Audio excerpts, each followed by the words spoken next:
It's my pleasure to introduce the last closing speech for this conference. Of course, he also needs no introduction. Professor S. Jayakumar, he is the chairman of the International Advisory Panel. He is senior legal advisor to the Minister for Foreign Affairs. He chairs the IAP, as I just said. He was Singapore's former Deputy Prime Minister and Senior Minister. He also served as Minister for Home Affairs, Minister for Foreign Affairs, Minister for Labour, and Minister for Law. He was permanent representative to the UN and High Commissioner to Canada from 1971 to 1974, and a member of Singapore's delegation to UNCLOS. And before his political career, he was Dean of the UNUS Faculty of Law, and I'm told is the one who hired Professor Beckman. Please put your hands together for Professor Jayakumar.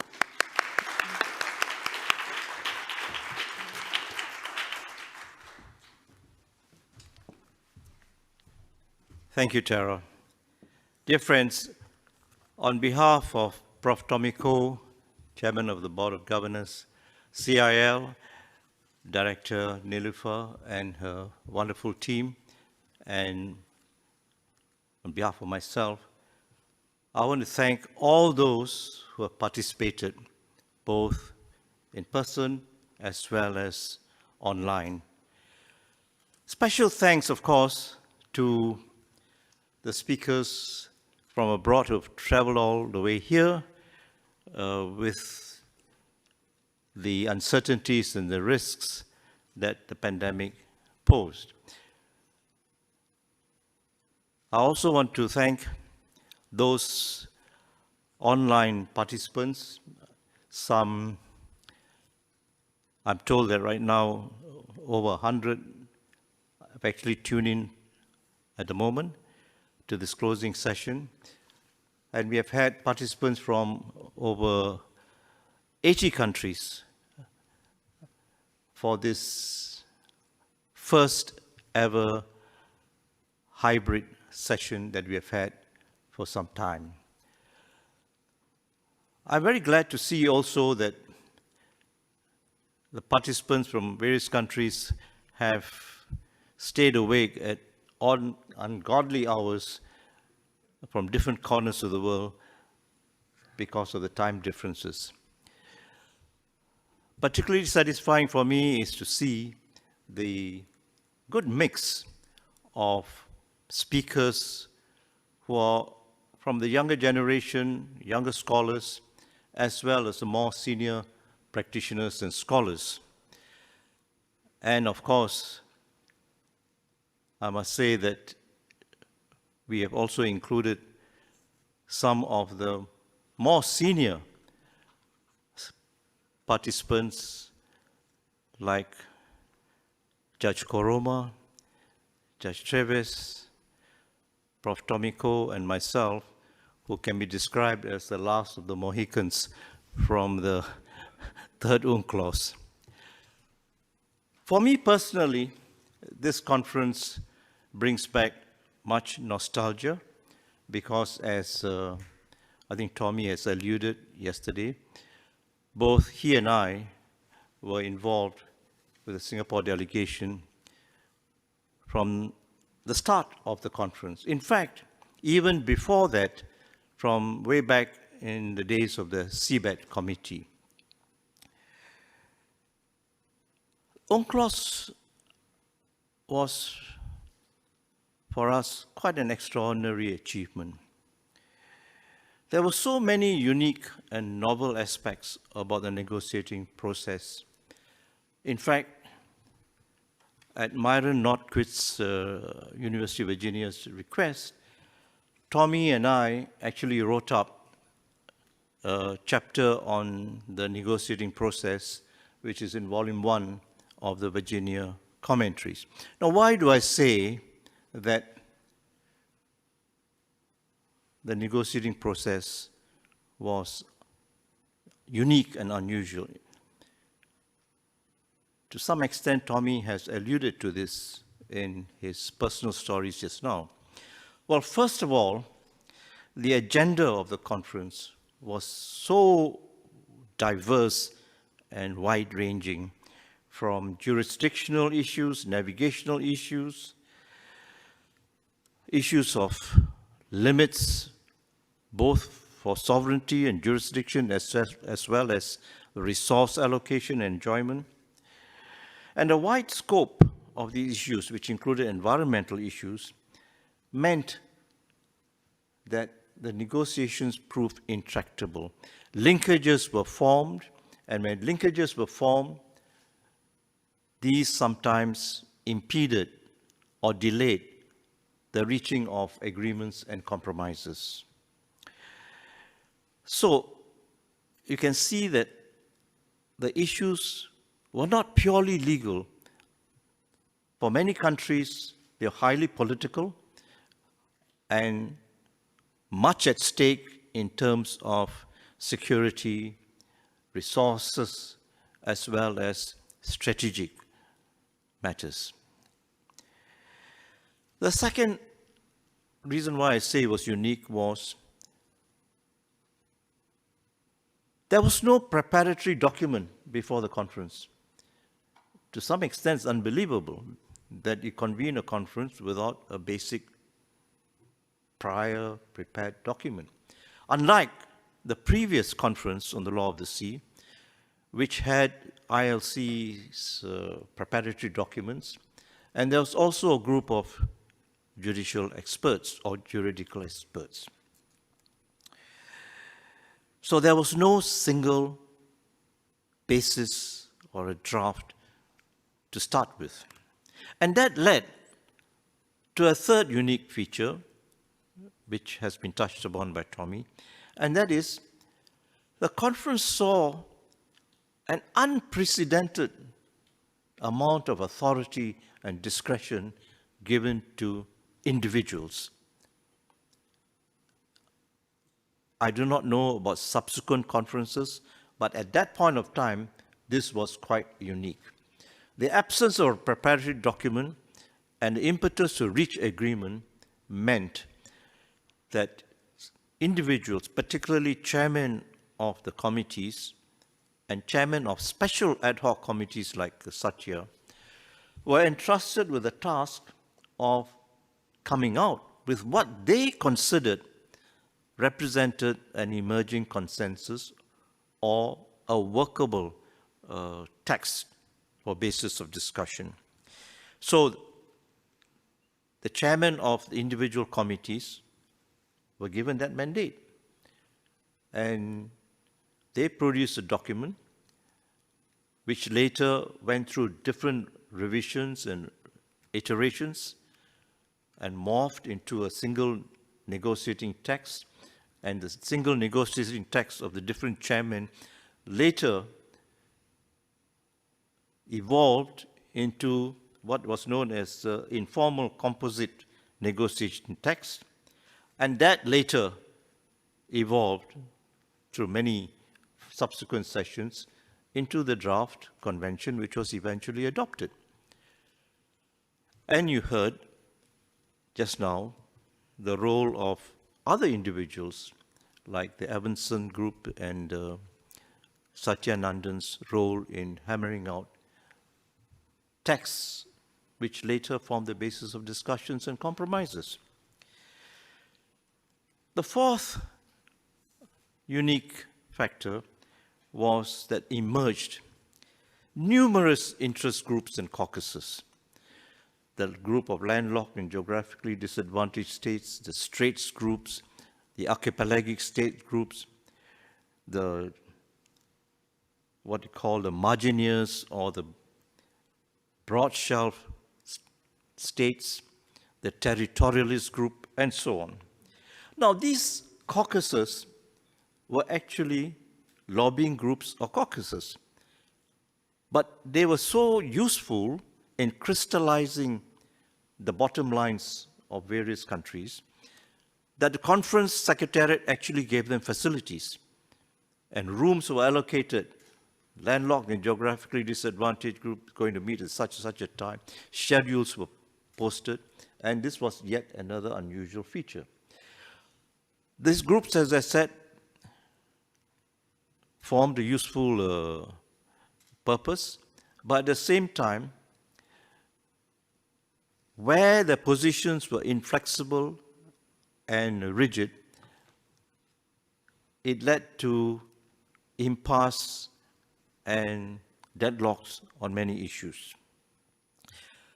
And in these groups also, individuals played a critical role. Satya was mentioned, Evanson was mentioned, and these individuals actually became, in the eyes of some, as power brokers. Fifthly, another unusual feature was that there were parallel processes of negotiations and discussions. You all are familiar with conferences. There are plenary sessions, committee sessions.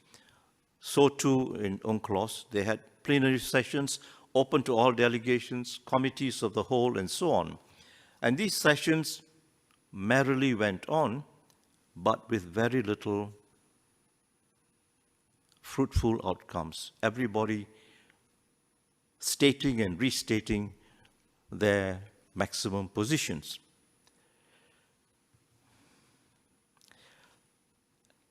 This meant inevitably the emergence of informal groups. Some informal groups were open to all, some were limited to participation. And most of these groups were publicly known, but some groups were so private that many delegations didn't know of their existence. And they had to be private so that responsible members of different interest groups could quietly meet their interlocutors from the opposite side and try to hammer out agreements. They are so private that they even met outside the conference venues, meeting in different embassies so that people would not notice. They're so private that some regarded them or labeled them as secret groups. The negotiating process here is interesting because it is in the settings of the informal, private, and even the secret groups that it was possible to show your cards and to hammer out compromises and so possible formulas for texts, which were then often floated back in the open sessions as non-papers. And if they had traction, then they were refined and then formally presented either to the chairman or to the open meetings and often adopted by the committees. Now, I thought I'd share these reflections on the negotiating process for one reason. And that reason is that an understanding of the negotiating process, in my view, is important for the understanding of the nature of UNCLOS itself. Its content was largely the result of hard bargaining and compromises between states and groups of states. And the final agreed text was both a political as well as a legal agreement. So this blend of legal doctrine and political reality, in my view, has contributed to the wide acceptance of UNCLOS and it being widely regarded as a prevailing legal order and indeed the Constitution of the Oceans, the term that my friend Tommy has used. And therefore, viewed thus, it should not be tampered with lightly. Now, friends, let me say something about our two-day conference.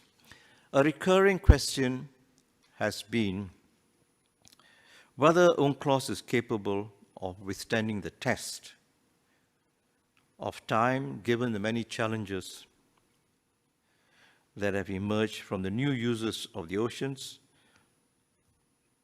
as well as because of maritime disputes, and also existential threats such as climate change. I think many of the speakers have expressed views of the different facets of the convention. Day one canvassed the institutions established under UNCLOS, the challenges that these institutions have faced, and the need for some cooperation between such institutions. It also discussed how UNCLOS is a living instrument, able to adapt to the changes that have occurred in the last 40 years, as well as a robust dispute settlement system established in Part 15. Day two, or today, we have seen discussion on the interaction of UNCLOS with other international regimes, such as the international environmental law, the way in which UNCLOS incorporated the rules and regulations adopted by the International Maritime Organization, and how UNCLOS responds to the climate change, and other emerging developments such as marine plastics, sea level rise, technology developments were also discussed. I think it's fair to say we have had a lively and robust discussion on the various issues. And it's also fair to say that what these discussions have underscored is that UNCLOS continues to be relevant. It lays the foundation of the international legal order for the oceans. It provides certain baseline expectations of how states conduct themselves in the oceans, and has established the groundwork for rules-based maritime order. This is especially salient when one considers the period prior to the adoption of the convention, which was characterized by a plethora of unilateral claims and competing uses of the oceans, making the oceans a stage for potential conflict and strife. Of course, there have been challenges, and to be realistic, we can expect more challenges in the future. There continue to be areas where states have differing interpretations, particularly given the sometimes ambiguous language used in UNCLOS. There are issues, some unforeseen, that have put pressure on the careful compromises laid out on UNCLOS. But that really should not surprise us. What is important is that the 40 years have demonstrated that states and other stakeholders have been able to respond innovatively to the challenges that have arisen. For example, the use of implementing agreements for matters that were not fleshed out at the conference. That has maintained the centrality of UNCLOS while facilitating the development of relevant regime, be it for fisheries, deep seabed mining, or biodiversity beyond national jurisdiction. Part 15, dispute settlement system, has proved to be an important means for clarifying and developing the law of the sea. Judges, arbitrators have been adept in interpreting provisions in UNCLOS in a manner that considers contemporary developments and challenges. So, friends, to conclude, I would say that the challenge for states, policymakers, adjudicators, and practitioners, as well as scholars, is to respond constructively to contemporary oceans governance issues using UNCLOS as the overarching foundation. Our goal must be to maintain the orderly and peaceful negotiation of the users of the oceans and its many resources. I have confidence that UNCLOS can and will withstand the test of time, just as many other speakers have said so, and that will provide an enduring and sustainable basis for oceans governance. Now, on a final note, can I, on behalf of the Chairman Board of Governors and on behalf of all the speakers and participants, both physically present here as well as online participants from, as I said, over 80 countries, from different parts of the world. On all our behalf, can I say a big thank you to CL Director Nilufer and her team,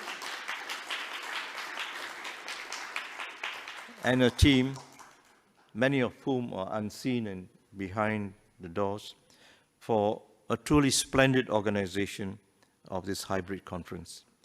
Thank you and farewell to our overseas friends, and we hope to reconnect at a future occasion. Thank you.